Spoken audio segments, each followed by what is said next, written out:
A presidential candidate is in Yuma less than 2 months after announcing his campaign run against Joe Biden in the 2024 election.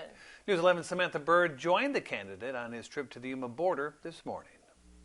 The Yuma sector border was just one of the many stops presidential candidate Robert F. Kennedy Jr. made during his 2-day tour of Yuma County.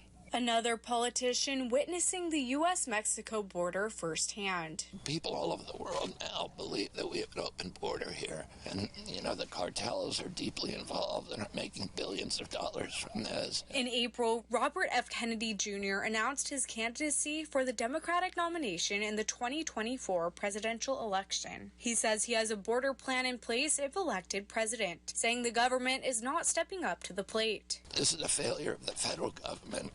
And yet this little town is taking it, is shouldering the burden of that and doing it in a way that is just really inspiring. During his visit, Kennedy Jr. also spoke with several local leaders about issues the community is facing. Talking to the people in Yuma and seeing the impact on this side of the border. They're now trying to deal with an influx of 310,000 migrants a year. The candidate also met with Sheriff Leon Wilmot, officials at Regional Center for Border Health and Yuma Regional Medical Center, as well as local agriculture leaders. He learned that Yuma ag is critical in the nation's food supply, and farming on the border does not make that easy. If a human being walks through that field, they have to plow under, in any case, the crop, and that costs them $10,000 an acre, and it's unreimbursed, unreinsured. Kennedy Jr. says he spoke with one farmer who had to dispose of about 80 acres of celery after migrants caused food safety issues in the field. Lost $10,000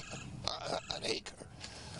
That's close to $1 million that he had to eat himself. Kennedy Jr. is the nephew of former President John F. Kennedy and the son of Attorney General Robert F. Kennedy, who also ran for president. He says he plans to take what he learned in Yuma along his campaign trail as he goes head-to-head with President Joe Biden in 2024.